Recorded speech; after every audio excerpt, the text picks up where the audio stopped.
ધોરણ 7 વિજ્ઞાન પ્રકરણ 2 પ્રાણીઓમાં પોષણ ન્યુટ્રિશન ઇન એનિમલ્સ. તમે પ્રકરણ 1માં અભ્યાસ કરી ગયા કે પ્રકાશ સંશ્લેષણ દ્વારા વનસ્પતિ પોતાનો ખોરાક બનાવી શકે છે, પરંતુ પ્રાણીઓ બનાવી શકતા નથી. પ્રાણીઓ પોતાનો ખોરાક પ્રત્યક્ષ રીતે વનસ્પતિને ખાઈને અથવા પરોક્ષ રીતે જે પ્રાણીઓ વનસ્પતિને ખાય છે તેને ખાઈને મેળવે છે. કેટલાક પ્રાણીઓ વનસ્પતિ તથા પ્રાણીઓ એમ બંને ખાય છે. યાદ કરો કે મનુષ્ય સહિતના બધા જ સજીવોને વૃદ્ધિ, સમારકામ અને શરીરના કાર્યો માટે ખોરાકની જરૂરિયાત રહે છે. પ્રાણી પોષણમાં પોષક તત્વોની જરૂરિયાત, ખોરાક ગ્રહણ કરવાની પદ્ધતિ અને તેનો શરીરમાં વપરાશ વગેરેનો સમાવેશ થાય છે. તમે ધોરણ 6માં ભણી ગયા કે ખોરાક વિવિધ પ્રકારના ઘટકો ધરાવે છે. યાદ કરો અને નીચે તેની યાદી બનાવો. કાર્બોદિત જેવા ઘટકો જટિલ હોય છે. આવા જટિલ ઘટકો તે જ સ્વરૂપે ઉપયોગમાં લઈ શકાતા નથી. તેથી તેનું સરળ સ્વરૂપમાં રૂપાંતરણ જરૂરી છે. જટિલ ઘટકોનું સરળ સ્વરૂપમાં રૂપાંતરણની પ્રક્રિયાને પાચન ડાયજેશન કહે છે. ખોરાક મેળવવાની જુદી જુદી પદ્ધતિઓ different ways of taking food. જુદા જુદા પ્રાણીઓમાં ખોરાક ગ્રહણ કરવાની રીતો જુદી જુદી હોય છે. મધમાખી અને હમિંગબર્ડ વનસ્પતિમાંથી રસ ચૂસે છે. નાનું બાળક અને ઘણા પ્રાણીઓ તેમની માતાના દૂધ પર નભે છે. અજગર જેવા સાપ પ્રાણીઓને ગળી જાય છે. કેટલાક જલીય પ્રાણીઓ આસપાસ તરતા ખોરાકના સૂક્ષ્મ કણોને તારવી એટલે કે ગાળીને ખાય છે. ઓપ્શન એટલે કે ગાળીને ખાઈ જાય છે. પ્રવૃત્તિ 2.1 નીચે આપેલા પ્રાણીઓના ખોરાકનો પ્રકાર અને ગ્રહણ કરવાની પદ્ધતિ કઈ છે? તમારા અવલોકનો કોષ્ટકમાં નોંધો. તમને વિવિધ ખોરાક ગ્રહણ કરવાની પદ્ધતિઓ જાણવા મળશે. ખોરાક ગ્રહણ કરવાની વિવિધ પદ્ધતિઓ કોષ્ટક 2.1 પ્રાણીઓનું નામ, ખોરાકનો પ્રકાર, ગ્રહણ કરવાનો પ્રકાર કે પદ્ધતિ. ગોકળગાય, કીડી, સમડી, હમિંગબર્ડ, પક્ષી, જૂ, મચ્છર, પતંગિયું, માખી. ખોતરીને, ચાવીને, નળી જેવા મુખાંગો દ્વારા, જકડીને અને ગળીને, ચૂસીને વગેરે. આશ્ચર્યજનક હકીકત: તારા માછલી કેલ્શિયમ કાર્બોનેટથી બનેલા સખત કવચથી આવૃત પ્રાણીઓને આરોગે છે.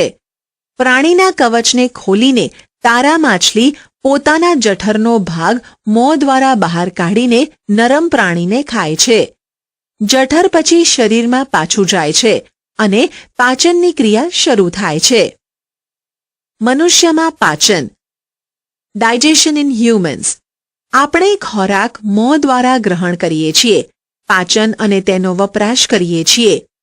અપાચિત ખોરાક મળમાં રૂપાંતરિત થાય છે. તમે ક્યારેય વિચાર્યું છે કે ખોરાકનું આપણા શરીરમાં શું થાય છે? ખોરાક એક સળંગ માર્ગમાંથી પસાર થાય છે જે મુખ ગુહાથી શરૂ થાય છે અને મળદ્વારમાં અંત પામે છે. આ માર્ગને જુદા જુદા ભાગોમાં વિભાજિત કરવામાં આવે છે. 1. મુખ ગુહા 2. અન્નનળી 3. જઠર 4. નાનું આંતરડું 5. મોટું આંતરડું જે મળાશય અને 6. મળદ્વારમાં અંત પામે છે. શું આ ખૂબ જ લાંબો માર્ગ નથી? આ બધા જ ભાગો ભેગા મળીને પાચન નળી પાચન માર્ગની રચના કરે છે. ખોરાક જુદા જુદા ભાગોમાંથી પસાર થાય છે ત્યારે તેનું પાચન થતું રહે છે. જઠર અને નાના આંતરડાની અંદરની દિવાલ અને વિવિધ ગ્રંથિઓ જેવી કે લાળ ગ્રંથિ, સલાઇવરી ગ્લેન્ડ, યકૃત, લીવર અને સ્વાદુપિંડ પેનક્રિયાઝ વિવિધ પાચક રસોનો સ્ત્રાવ કરે છે.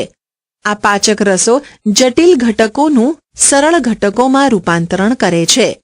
પાચન માર્ગ અને પાચક ગ્રંથિઓ સાથે મળીને પાચન તંત્ર રચે છે. ચાલો હવે આપણે જોઈએ કે પાચન માર્ગના જુદા જુદા ભાગોમાં ખોરાકમાં શું ફેરફાર થાય છે. મુખ અને મુખ ગુહા the mouth and buccal cavity. ખોરાક એ મોં દ્વારા ગ્રહણ થાય છે.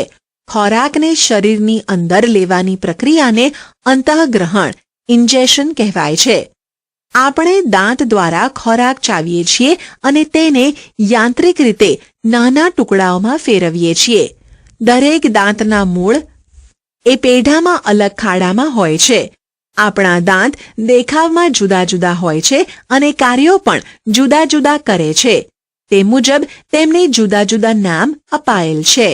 દૂધિયા દાંત અને કાયમી દાંત, milk teeth and permanent teeth.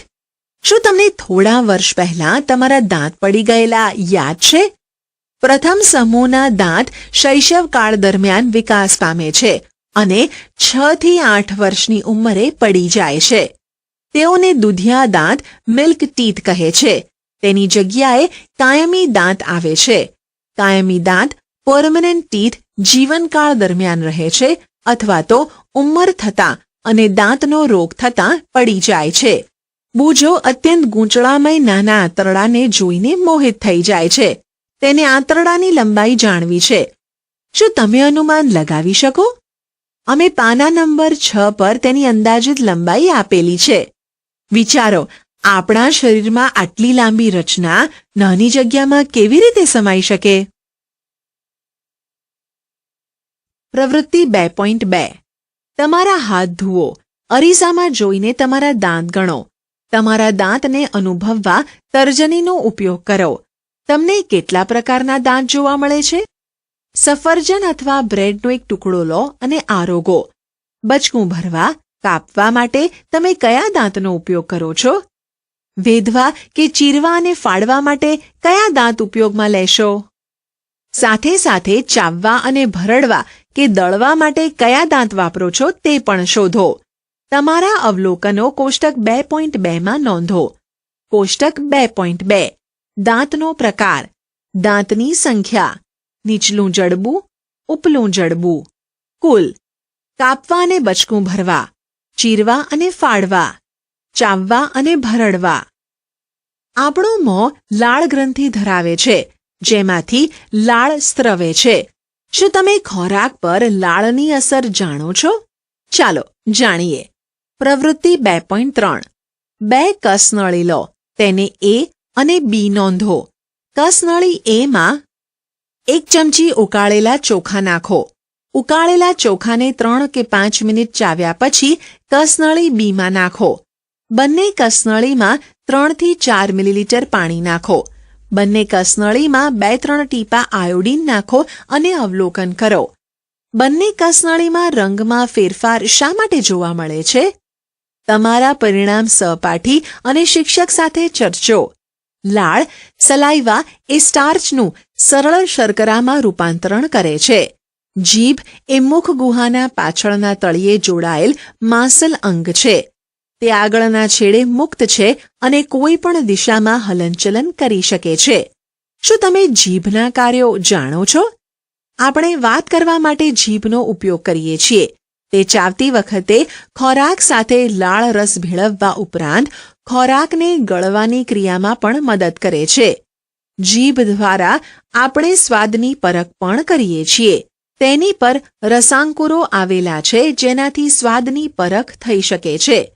આપણે નીચે મુજબની પ્રવૃત્તિ કરીને જુદા જુદા રસાંકુરોનો સ્થાન જાણી શકીએ. મીઠાઈ અને દાંતનો સડો, સ્વીટ્સ એન્ડ ટૂથ ડિકે. સામાન્ય રીતે આપણા મોંમાં બેક્ટેરિયા રહેલા હોય છે, પરંતુ તે આપણને નુકસાન કરતા નથી. તેમ છતાં જો આપણે ખોરાક આરોગ્યા પછી આપણા દાંતને સાફ ન કરીએ તો ઘણા હાનિકારક બેક્ટેરિયા વસવાટ કરે છે અને તેમાં વૃદ્ધિ પામે છે. આ બેક્ટેરિયા આપણા ખોરાકમાં બચી ગયેલ શર્કરાને તોડે છે અને એસિડને મુક્ત કરે છે. એસિડ શું છે તે જાણવા માટે પ્રકરણ 5 જુઓ. એસિડ ધીમે ધીમે દાંતને નુકસાન કરે છે, જેને દાંતનો સડો, ટૂથ ડિકે કહેવાય છે. જો તેને સમયસર સારવાર ન આપવામાં આવે તો તે સખત દાંતનો દુખાવો પ્રેરે છે અને પરિણામે દાંત નાશ પામે છે. ચોકલેટ, મીઠાઈ, ઠંડા પીણા અને ખાંડની પેદાશો અને ઘણા દૂષણો દાંતનો સડો પ્રેરે છે.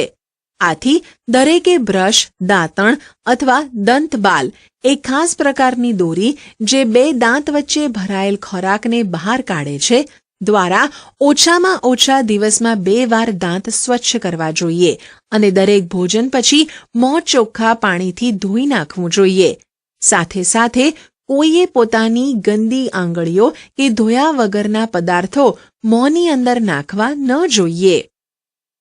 ક્યારેક તમે ખૂબ ઉતાવળમાં ખોરાક ખાઓ છો, વાત કરો ત્યારે અથવા હસતા હસતા ખાઓ છો ત્યારે ઉધરસ આવે છે અથવા હેડકી આવે છે અથવા કંઈક ભરાઈ ગયાની અનુભૂતિ થાય છે. જ્યારે ખોરાક શ્વાસનળીમાં જતો રહે છે ત્યારે આવું થાય છે. શ્વાસનળી નસકોરામાંથી હવા ફેફસા સુધી પહોંચાડે છે, જે અન્નનળીની સાથે જ આવેલી છે. પરંતુ ગળામાં હવા અને ખોરાક માટે એક સામાન્ય માર્ગ હોય છે. તો પછી ખોરાક શ્વાસનળીમાં પ્રવેશતા કેવી રીતે અટકે છે? ગળવાની પ્રક્રિયા દરમિયાન એક પડદા જેવો વાલ્વ શ્વાસનળીના માર્ગને બંધ રાખે છે અને ખોરાકને અન્નનળીમાં ધકેલે છે. જો સંજોગવશાત ખોરાક શ્વાસનળીમાં પહોંચે તો આપણને કંઈક ફસાયું હોય તેમ હેડકી આવવી અથવા ઉધરસ આવવાની અનુભૂતિ થાય છે. પ્રવૃત્તિ 2.4 1. ખાંડનું દ્રાવણ 2. મીઠાનું દ્રાવણ 3. લીંબુનો રસ 4. કડવા લીમડા અથવા કારેલાનો રસ. દરેકનું અલગ દ્રાવણ બનાવો. 2. તમારા કોઈ એક સહપાઠીને આંખે પટ્ટી બાંધો અને તેને કે તેણીને જીભ બહાર કાઢવા કહો અને જીભ સીધી અને પહોળી સ્થિતિમાં રહેવી જોઈએ. 3. એક શુદ્ધ દાંત ખોતરણી ટૂથપીક લો. આકૃતિ 2.6 માં દર્શાવ્યા મુજબ એક પછી એક દ્રાવણના નમૂનાને જીભના ભાગ પર મૂકીને ચકાસો. 4. તમારા સહપાઠીને પૂછો કે જીભના કયા ભાગમાં ગળ્યા, ખારા, ખાટા અને કડવા ઘટકોનો સ્વાદ પારખી શકાય છે. 5. હવે તમારા અવલોકનો નોંધો અને આકૃતિ 2.6 માં નામ નિર્દેશન કરો. તમારા બીજા સહપાઠી સાથે આ પ્રવૃત્તિ ફરીથી કરો. અન્નનળી, ધ ફૂડ પાઇપ, એસોફેગસ. ગળેલો ખોરાક અન્નનળીમાં થઈને આગળ વધે છે. પહેલીને જાણવું છે કે ઉલટી, વોમિટિંગ દરમિયાન ખોરાક વિરુદ્ધ દિશામાં કેવી રીતે ગતિ કરે છે. આકૃતિ 2.2 જુઓ. અન્નનળી ગળામાં થઈને છાતીમાં પ્રવેશે છે. અન્નનળીની દિવાલના હલનચલનને કારણે ખોરાક આગળ વધે છે. હકીકતમાં આ હલનચલન સંપૂર્ણ પાચન માર્ગમાં જોવા મળે છે, જેથી ખોરાક નીચેની દિશામાં ધકેલાય છે. ક્યારેક જઠર દ્વારા ખોરાક સ્વીકારાતો નથી અને ઉલટી, વોમિટ થઈ જાય છે. તમને ક્યારેક કંઈક ખાધા પછી ઉલટી થઈ હોય તે યાદ કરો અને તેના માટેના કારણો વિચારો. તમારા માતાપિતા અને શિક્ષક સાથે ચર્ચા કરો. The stomach. જઠર એક જાડી દિવાલવાળી કોથળી છે. તેનો આકાર પહોળા યુ જેવો છે. તે પાચન માર્ગનો સૌથી પહોળો ભાગ છે. તે એક છેડેથી અન્નનળી દ્વારા ખોરાક લે છે અને બીજા છેડે નાના આંતરડામાં ખુલે છે. જઠરની અંદરની દિવાલ શ્લેષ્મ, હાઇડ્રોક્લોરિક એસિડ અને પાચક રસોનો સ્ત્રાવ કરે છે. ઓપ્શન હાઇડ્રોક્લોરિક એસિડ અને પાચક રસોનો સ્ત્રાવ કરે છે. શ્લેષ્મ જઠરની અંદરની દિવાલને રક્ષણ આપે છે. એસિડ ઘણા બેક્ટેરિયાને મારી નાખે છે અને ખોરાક સાથે ભળે છે અને જઠરના માધ્યમને એસિડિક બનાવે છે તથા પાચક રસોને કાર્યરત કરે છે. પાચક રસો પ્રોટીનને તોડીને તેનું સરળ ઘટકોમાં રૂપાંતરણ કરે છે. નાનું આંતરડું, ધ સ્મોલ ઇન્ટેસ્ટાઇન. નાનું આંતરડું એ અત્યંત ગૂંચળામય અને 7.5 મીટર લાંબુ છે. તે યકૃત અને સ્વાદુપિંડના સ્ત્રાવો મેળવે છે. સાથે સાથે તેની દિવાલ પણ રસોનો સ્ત્રાવ કરે છે. યકૃત એ લાલાશ પડતા બદામી રંગની ઉદરમાં જમણી બાજુએ ઉપરના ભાગે આવેલી ગ્રંથિ છે. તે આપણા શરીરની સૌથી મોટી ગ્રંથિ છે. તે પિત્તરસ, બાઇલ જ્યુસનો સ્ત્રાવ કરે છે, જે પિત્તાશય, ગોલ બ્લેડર જેવી કોથળીમાં સંગ્રહાયેલ હોય છે. પિત્તરસ એ ચરબીના પાચનમાં મહત્વનો ભાગ ભજવે છે. સ્વાદુપિંડ એ મોટી અને આછા બદામી રંગની ગ્રંથિ છે જે જઠરની નીચે આવેલી છે. જઠરનું કાર્ય ખૂબ જ વિચિત્ર અને આકસ્મિક રીતે શોધાયું. 1822માં એલેક્સિસ માર્ટિનને ખૂબ જ ભયાનક રીતે ગોળી વાગી. ગોળીએ છાતીની દિવાલને ઈજા પહોંચાડી. ઓપ્શન: ગોળીએ છાતીની દિવાલને ઈજા પહોંચાડી અને જઠરમાં કાણું પાડ્યું. તેને એક અમેરિકન આર્મી ચિકિત્સક વિલિયમ બ્યુમોન્ટ પાસે લઈ જવામાં આવ્યો. તેણે દર્દીને તો બચાવી લીધો, પરંતુ તે વ્યવસ્થિત રીતે કાણું બંધ કરવામાં અસક્ષમ રહ્યો અને તેને પટ્ટી બાંધેલી સ્થિતિમાં જ રાખ્યું. બ્યુમોન્ટે કાણા દ્વારા જઠરની અંદર જોવાની અદ્ભુત તક મળી. તેણે કેટલાક આશ્ચર્યજનક અવલોકન કર્યા. બ્યુમોન્ટે જોયું કે જઠરમાં ખોરાક વલોવાય છે.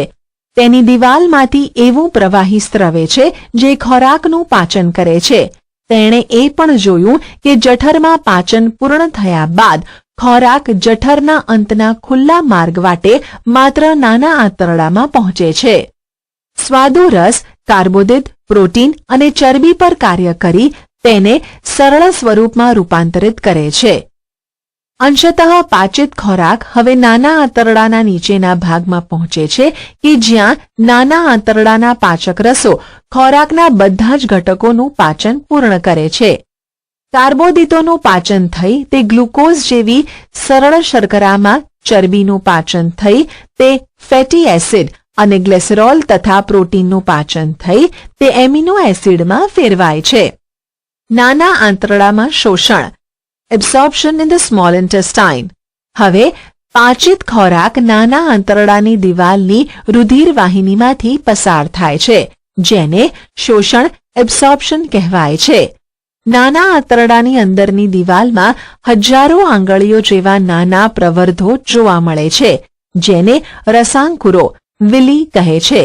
શું તમે અનુમાન બાંધી શકો છો કે આ રસાંકુરોનો નાના આંતરડામાં શું ફાળો હશે? રસાંકુરો પાચિત ખોરાકની શોષણ સપાટીમાં વધારો કરે છે. દરેક રસાંકુર પાસે તેની સપાટી નજીક પાતળી અને નાની રુધિર કેશિકાઓનું જાળું જોવા મળે છે. રસાંકુરોની સપાટી પાચિત ખોરાકનું શોષણ કરે છે.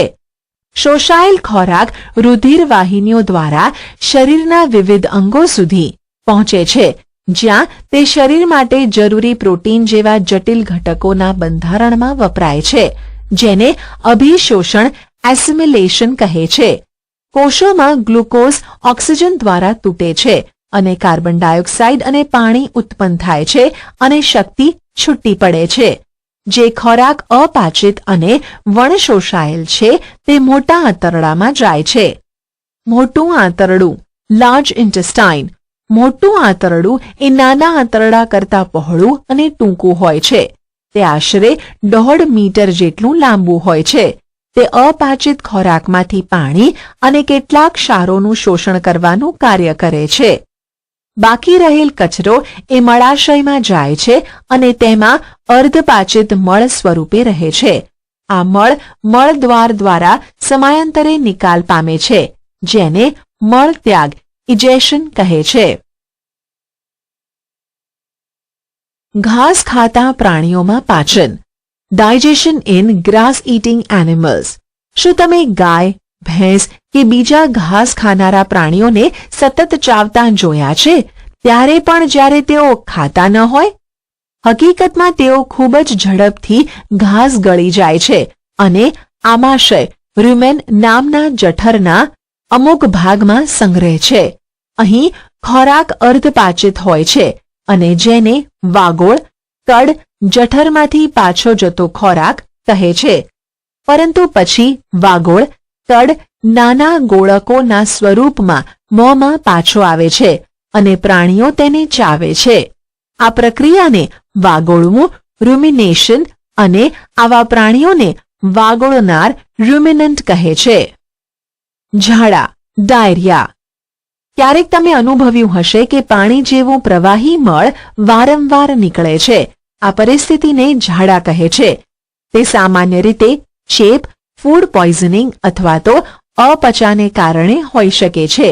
આ પરિસ્થિતિ ભારતમાં સામાન્ય રીતે જોવા મળે છે અને ખાસ કરીને બાળકોમાં નાજુક પરિસ્થિતિમાં તે જીવલેણ પણ થઈ શકે છે, જે શરીરમાંથી વધુ પડતા પાણી અને ક્ષારના નિકાલને કારણે બને છે. ઝાડાને અવગણવા ન જોઈએ.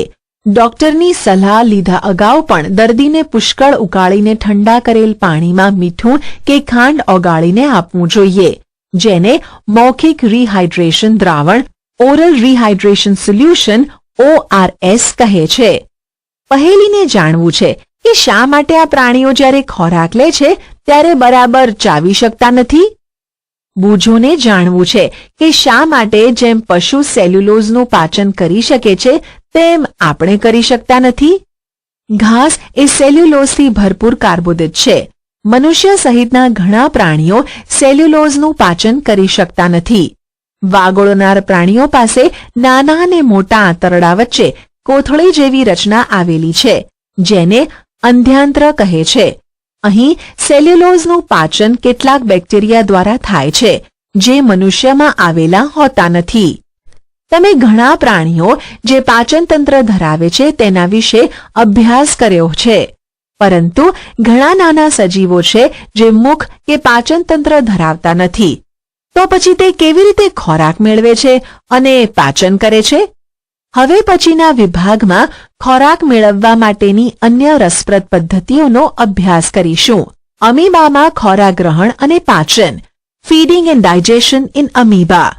અમીબા તળાવના પાણીમાં જોવા મળતું સૂક્ષ્મ જીવ છે. અમીબા કોષ રસ્તર એક ગોળ ઘટ્ટ કોષકેન્દ્ર અને કોષ રસમાં ઘણી નાની ગોળકો જેવી રસધાનીઓ ધરાવે છે. અમીબા સતત તેનો આકાર અને સ્થાન બદલે છે. તે એક અથવા વધુ આંગળી જેવા પ્રવર્ધો બહાર કાઢે છે. તેને ખોટા પગ સ્યુડોપોડિયા કહે છે, જે હલનચલન અને ખોરાક પકડવામાં મદદ કરે છે. અમીબા કેટલાક સૂક્ષ્મજીવોને આરોગે છે. જ્યારે તેને ખોરાકનો આભાસ થાય છે તે તેના ખોટા પગને ખોરાકની ફરતે ફેલાવે છે અને ખોરાક ગળી જાય છે. આ ખોરાક અન્નધાનીમાં ફસાય છે. અન્નધાનીમાં પાચક રસો ઠલવાય છે. તે ખોરાક પર કાર્ય કરે છે અને તેને સરળ પદાર્થોમાં ફેરવે છે. ધીરે ધીરે પાચિત ખોરાક શોષણ પામે છે. શોષિત ખોરાક વૃદ્ધિ, શરીર ટકાવી રાખવા અને કોષોના બહુગુણન માટે વપરાય છે. અપાચિત વધેલ ખોરાક રસધાની દ્વારા શરીરમાંથી બહાર ફેંકાય છે. ખોરાક પાચનની પ્રક્રિયા અને શક્તિ મુક્ત થવાની પ્રક્રિયા બધા પ્રાણીઓમાં મોટે ભાગે એકસરખી જોવા મળે છે. આ પછીના પ્રકરણમાં તમે નાના આંતરડામાં શોષાયેલ ખોરાકનું શરીરના વિવિધ ભાગો તરફના વહન વિશે અભ્યાસ કરશો.